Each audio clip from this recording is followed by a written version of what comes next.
One. So, Kaveri, welcome to yet another episode of COVID Cares, which is the initiative from Heartcrafted Foundation. This is a series of discussions which we are having with ordinary people who did extraordinary things during the last couple of months when the whole world was struggling. We all know that on 23rd of March, when the nationwide lockdown was declared, we all got caught with surprise.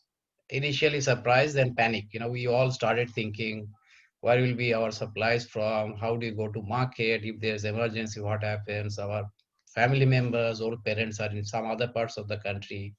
If any emergency happens, what do you do? Slowly we woke up to other facets like, you know, what happens to our job? What happens to our salary? But this is more or less the story which the privileged faced.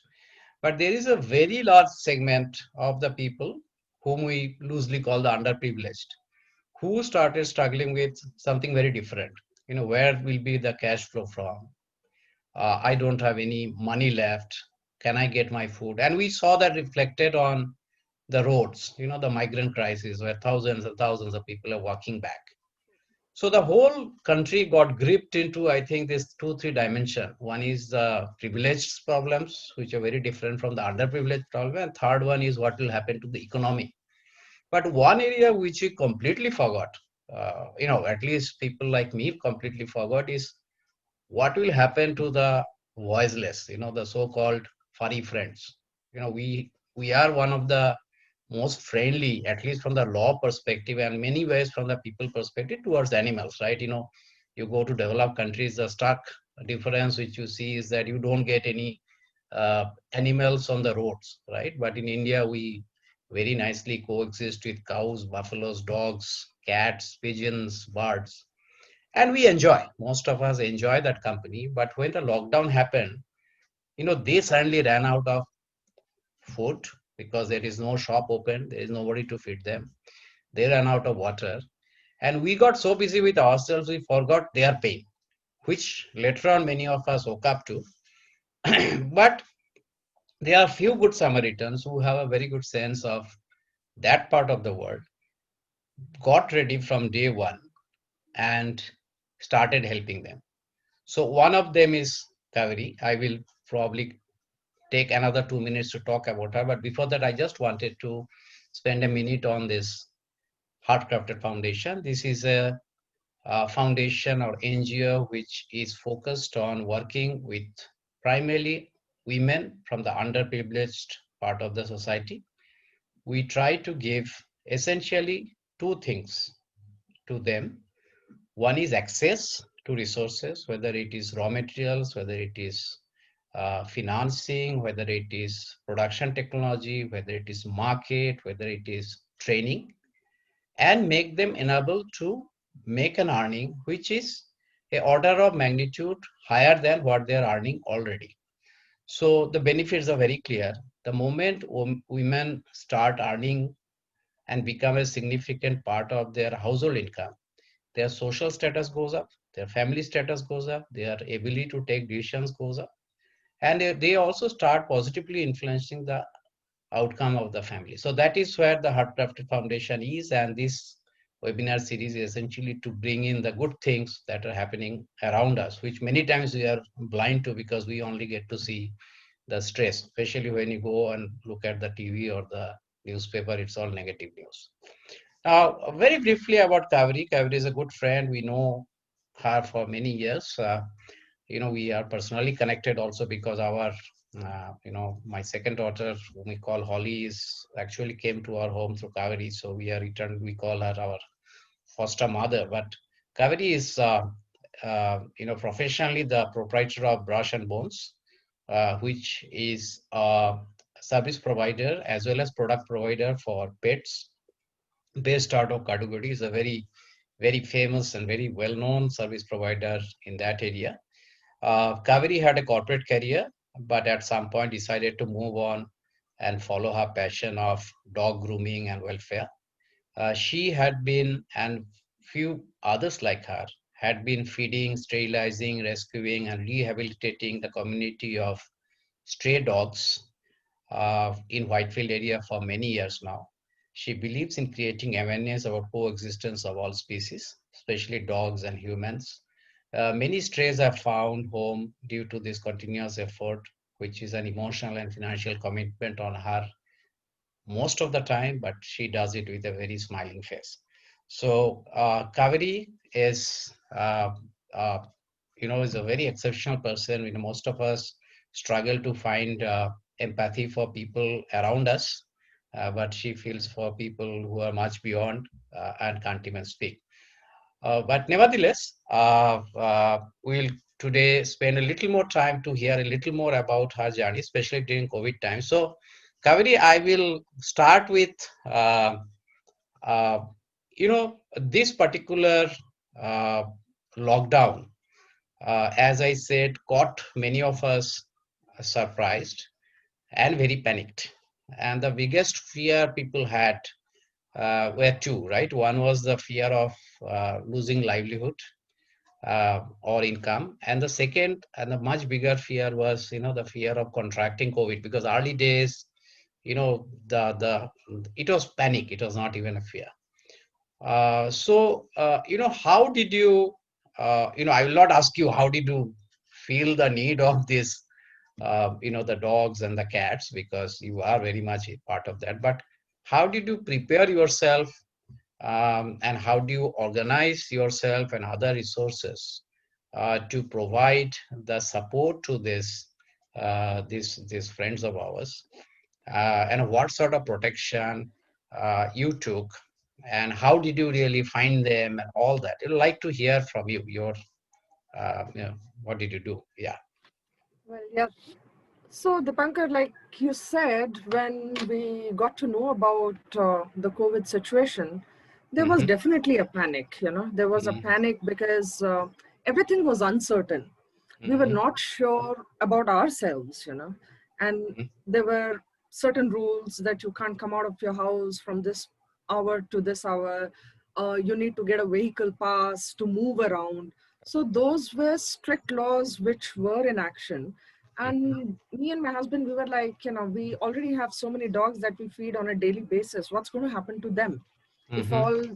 all these local street vendors shut down, and these restaurants shut down? What's going to happen to them, and how do we go about doing all of this? So we did connect with all other friends of ours who have been doing similar things, um, all around Bangalore, and we started chatting up and trying to ask how each one of us are trying to do it. So we thought, let's apply for the vehicle pass to begin with, and then that would enable us to move around. But for Mm-hmm. some reason, there was a huge queue and lot of applications for it, a huge waiting time, Mm-hmm. and we were not getting anything, positive around in that corner. So Mm-hmm. we decided, let's go ahead, drive a vehicle, pick up our gears like the mask, sanitizers, gloves, you know, Mm-hmm. um, and some towels and things like that, and start about feeding. Mm-hmm. Then we did that.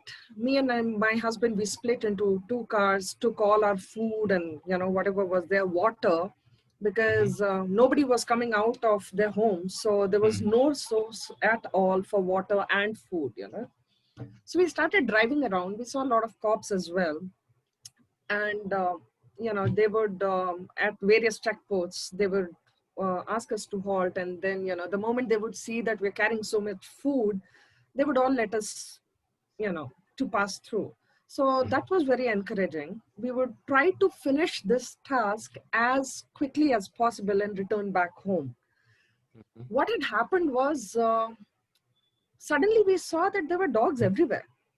Lot of dogs that we generally don't see, because all the entire population of the dog is just wondering, were just wondering as to what has suddenly happened. The roads are empty, there are no people, there are no shops. So they started to migrate from one location to the other. Mhm. And hence we saw that there is a sudden increase in the number of dogs and a lot of new. So every feeder who feeds on a regular basis will know how many dogs are there. I exactly know 110 dogs that are there that we feed. Any new face, you will know it, you know. So we started taking a note and we decided that, okay, this much food is not going to be enough because I have a pet store and we were not allowed to open any of those. We did open it and took most of the 10 kg, 20 kg bags out of our stock, you know, so that we Mhm. could feed these guys. Mhm. So that was good because, I mean, that worked for me because I have the store. And then we started making, you know, sourcing chicken was a difficult thing because of all the shops being shut.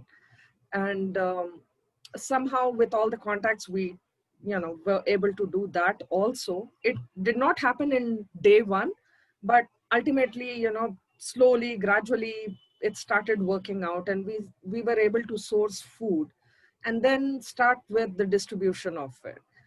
um, you know, earlier we were feeding only around 60 to 80 dogs on a daily basis, but during lockdown we found around 110, 120 dogs like that, you know. So obviously, how much ever we did, how much ever we cooked, it was not sufficient.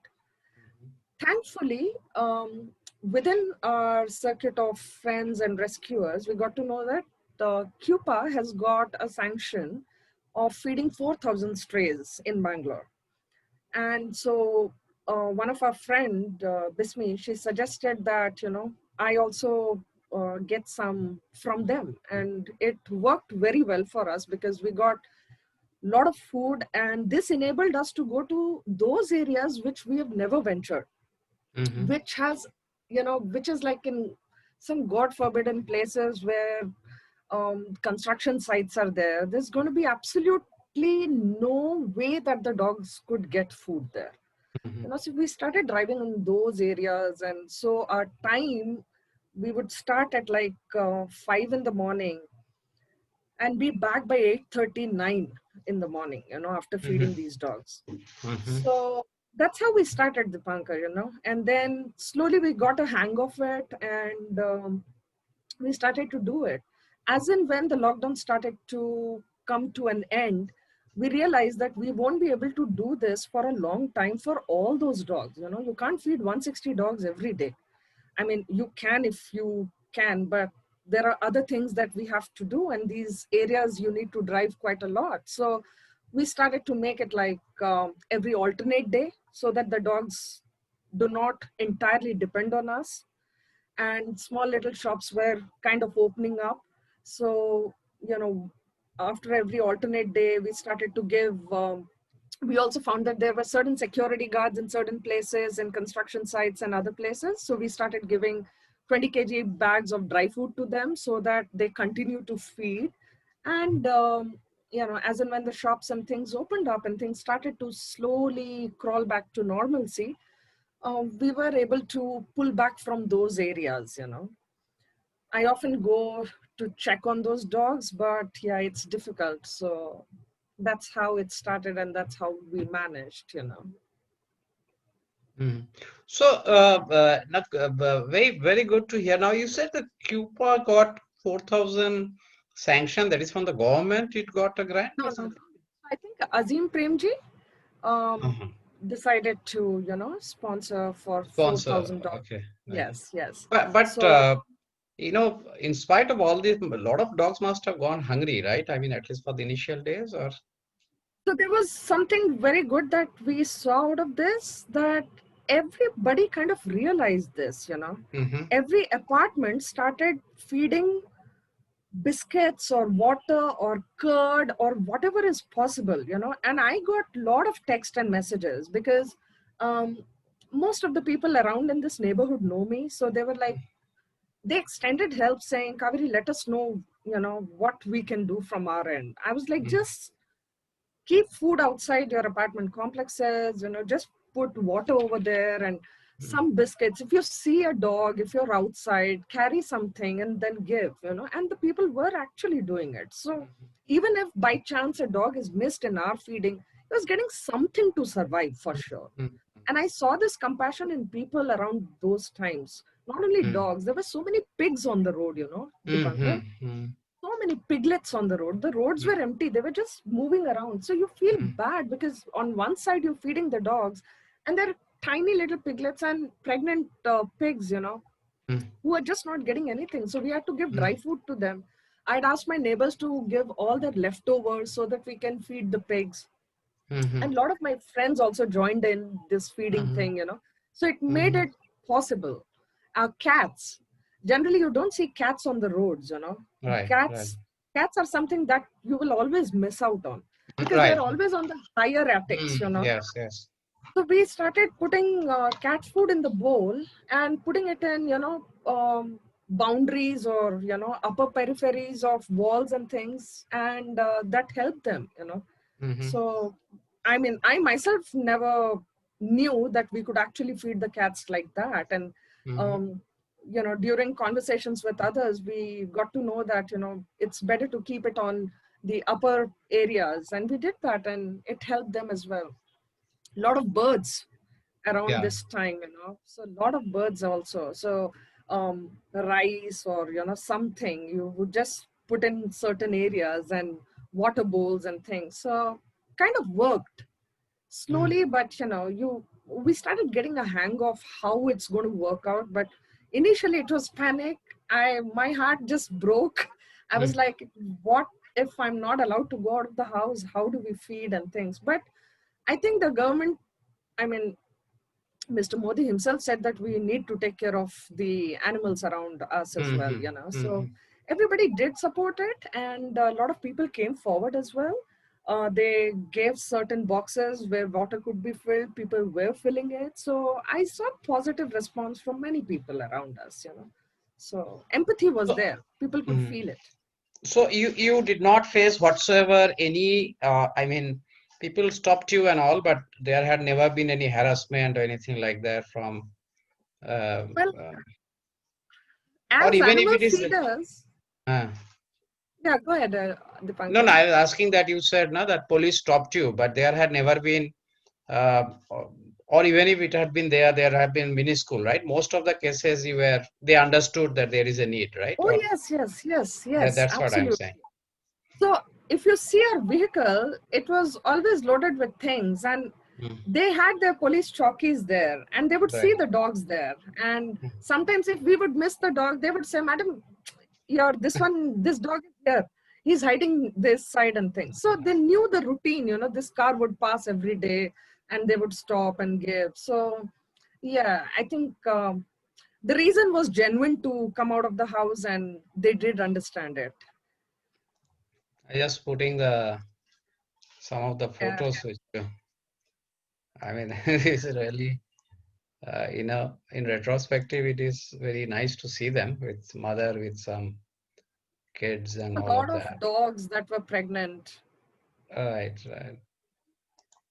So Kaveri, the this this particular thing, obviously there is a set of people who are always involved, uh, like you, and you have your friend you mentioned about Bismi also. But there were others also who sort of came out of their home and tried to help and all, or it was just restricted to just or did you see something extra? I'm not necessarily that they need to do it, but I'm just asking that the other people also came out of their home and helped. Yes, yes, yes, yes, absolutely. I saw many people, like I said, many texted me because they wanted to help. They could feel for the animals, but they didn't know how to go about it. So we had to guide them saying, do this or do that, or I'll cover this area. Can you cover just this much? Mm-hmm, So mm-hmm, we saw people taking milk, bread, and curd and rice and things, how much ever whoever could do, how much ever in his or her capacity, they were mm-hmm, doing it, mm-hmm, because it's always too much of a load on one person if the person starts mm-hmm, doing it. But the moment mm-hmm, someone just takes, like, okay, Kaveri, I'll take care of just two dogs, it makes a mm-hmm. huge difference for us. Absolutely, yeah, absolutely, It absolutely. really, Yeah, it life matters, really yeah. helps us, and people did it. Mm. People definitely did it, and that was amazing. I mean, people were like, okay, we're feeding these dogs at night. And I'm like, okay, so in the morning, I don't have to rush to feed those guys because they've got their Mm-hmm. food in the night. So, yeah, people did come out. They did help.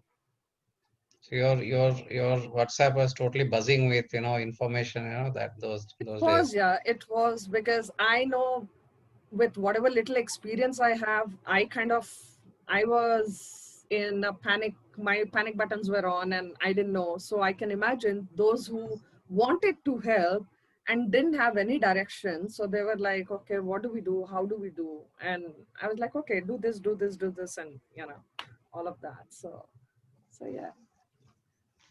So, Kaveri, there is, you sort of, you said that you have your obviously shop, so you had, but it must have been a financial this thing also. So, did you raise any fund or anything, or you just entirely No, manage on your own? um, no, Um, well, so whatever, I run a pet store and a grooming salon. Right. Most of the business that I generate out of my grooming thing, I Hmm. use it for my rescuing. Okay. So Oh, I didn't that, know that. but Okay. this time this was also not enough because Hmm. the shop was shut. There Right. was no Yeah. business generated. Hmm. So I had to take help from my husband. He was sweet enough to Gracious do enough. that. I wouldn't have been able to do it without him. So Mhm.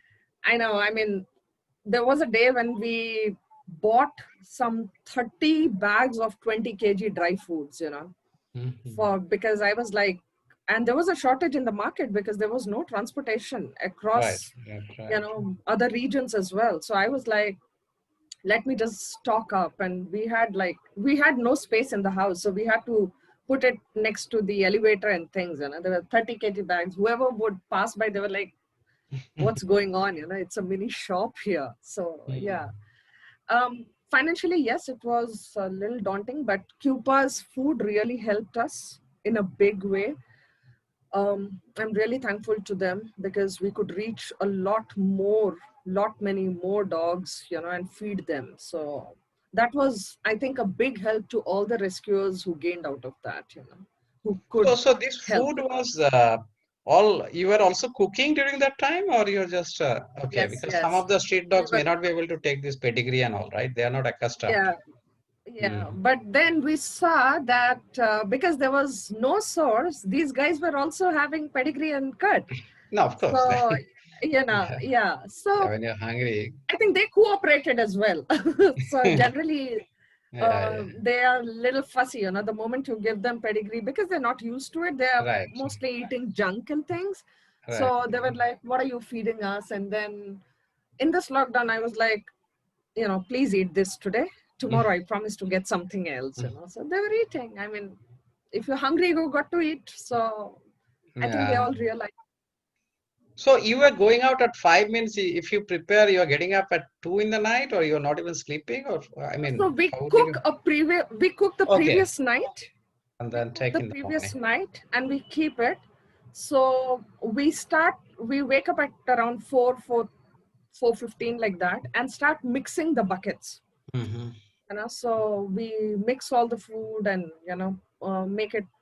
The quantity is like you got to mix the dry food and you got to mix the wet Mm-hmm. food Okay, dry with together. the ready so that Yeah, it's more yeah, palatable for the right. street. Okay, okay. So the mixing happens, and then the moment the mixing is done, you just take off. So we can continue to talk about because it's a favorite thing for me also. This obviously after Holly came, we became personally. I have changed a lot, but I just want to you saw obviously great things from a lot of good things from the police, from the friends. Cupa you talked about. You talked about even the dogs who became more docile to take the pedigree. But do you have any instance which really sort of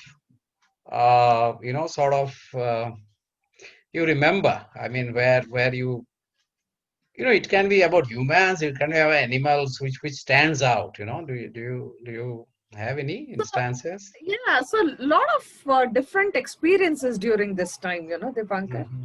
So one day when we were going, we kind of, on our regular route, we kind of know which dogs, and dogs are pretty well trained, okay? They Mm-hmm. have their time, they know this vehicle is going to come, they stand by that.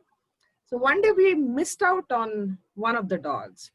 And we were like, okay, this guy is not around, but I'm 100% sure he's going to come back Mm-hmm. because he's going to be in the bus stop waiting. Mm-hmm. And so we thought, okay, let's just put it in the newspaper. And, you know, if on a regular day, I would look around for him. But because there was so much pressure to feed so many dogs and come back home on time, we were like, okay, let's just put it there. While we were putting there, a car, kind of drove past and pulled across and said, hey, don't throw the garbage there. And I was like shocked. So I was like, no, no, no, we're not throwing garbage. We're just keeping food for the dogs. And I don't know. The lady said, I don't think that's a good idea.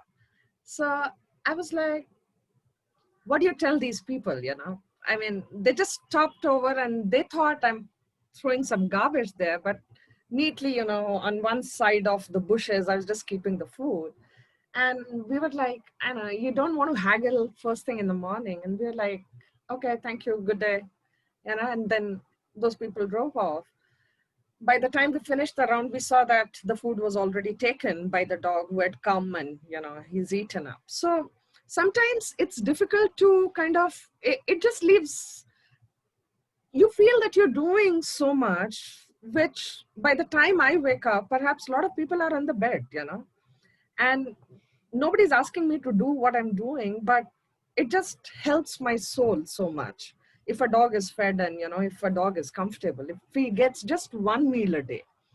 So, and then there are people who would just walk past and just give you 2 cents. Okay, no, I don't think it's a good idea. So nobody is wanting your opinion, and especially during these times. So many a times on one side of the road, when you feed, one lady started coming, chasing us with a stick saying, don't feed here, you guys are spoiling this, that, and all. So, and on the other side, when I fed and picked up the paper so that it doesn't clean it doesn't make the street very dirty, pick up after the dogs eat.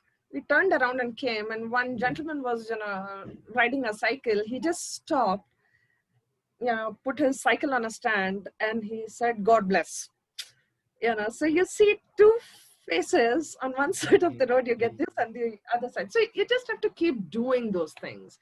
While we were onto this, somewhere around inside in Beltur, I'd seen a place which was all the labor camps, the people had gone off. There was only just one family living there. Mm-hmm. And there were this mother dog with two little puppies and scrawny little tiny puppies who were like, trying to take something out of the, garbage dump and thing. And there was nothing which is eatable there. And I was like, you feel really broken at that point of time. So I was like, okay, let's go ahead and feed. So, you have to go into the muck and feed and things. And then we saw that I realized one of the puppies really not well.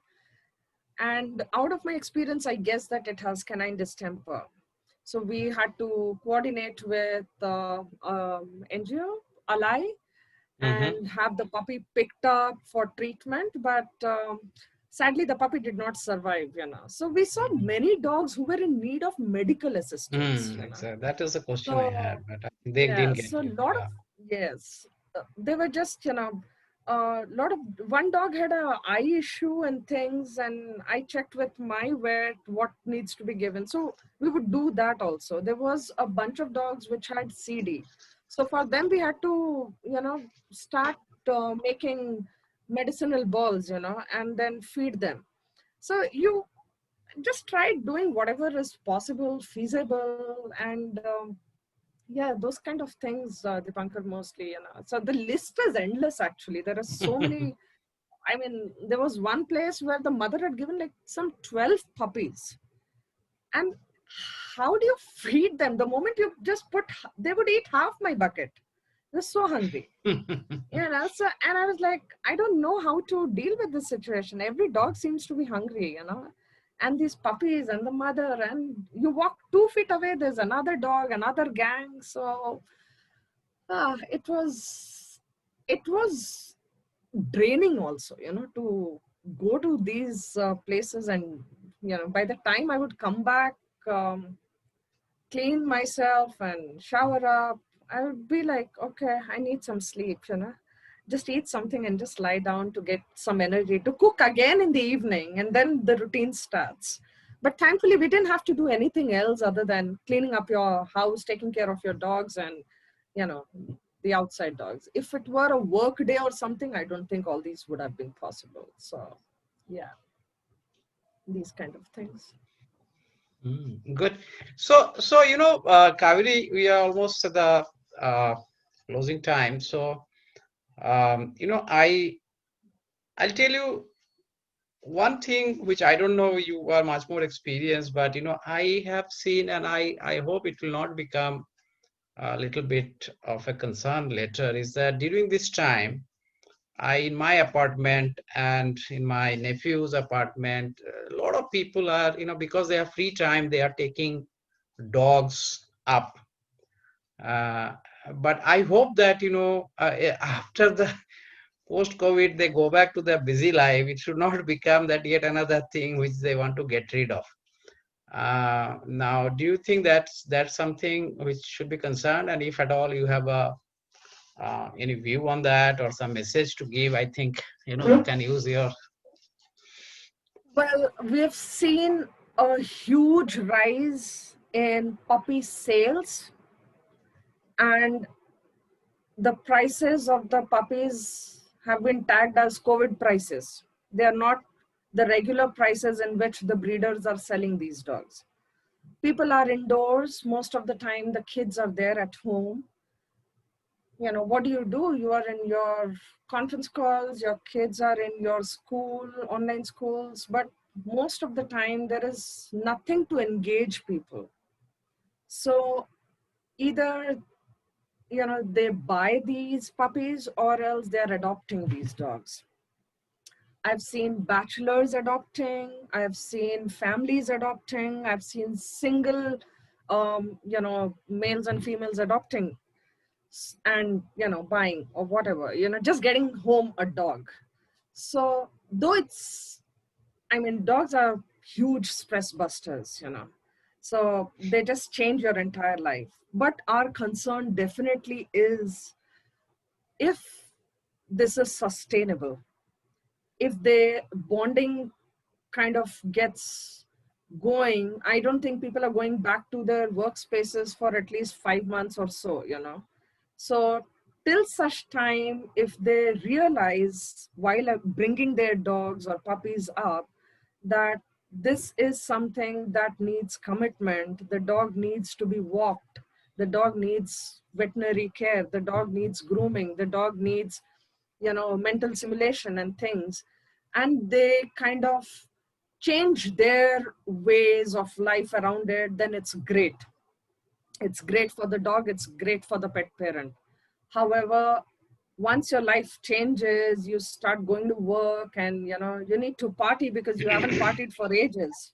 You need to go to restaurants and things like that. You need to fly out of the country, within the country, have your time. Though there are facilities of dog boarding, and things like that available, but you need to give your one-on-one time to the dog. I can just hope that people continue to do that, because if a creature has helped you overcome this time, I think you will be grateful enough to take care of him when this time ends. So if it's looked at in that way, it's going to be great. But I really can't comment how it's going to go. But I can just hope, I just hope people realize that the amount of joy and happiness these dogs have gotten into their lives, even cats, I hope they continue to be with them when this pandemic ends. So that'll be great. So I've seen a lot of indies getting adopted at this time, and it just makes me so happy. my dream is that every Indian house has one Indian dog, at least. I mean, if we can do this, it's just going to be amazing. So let's see how it goes, but it is definitely concerning. But I just hope people do realize this aspect that they're going to hang around with their dogs and give them what is needed. You know, so yeah. Yeah, I also feel that large majority will actually build that bonding.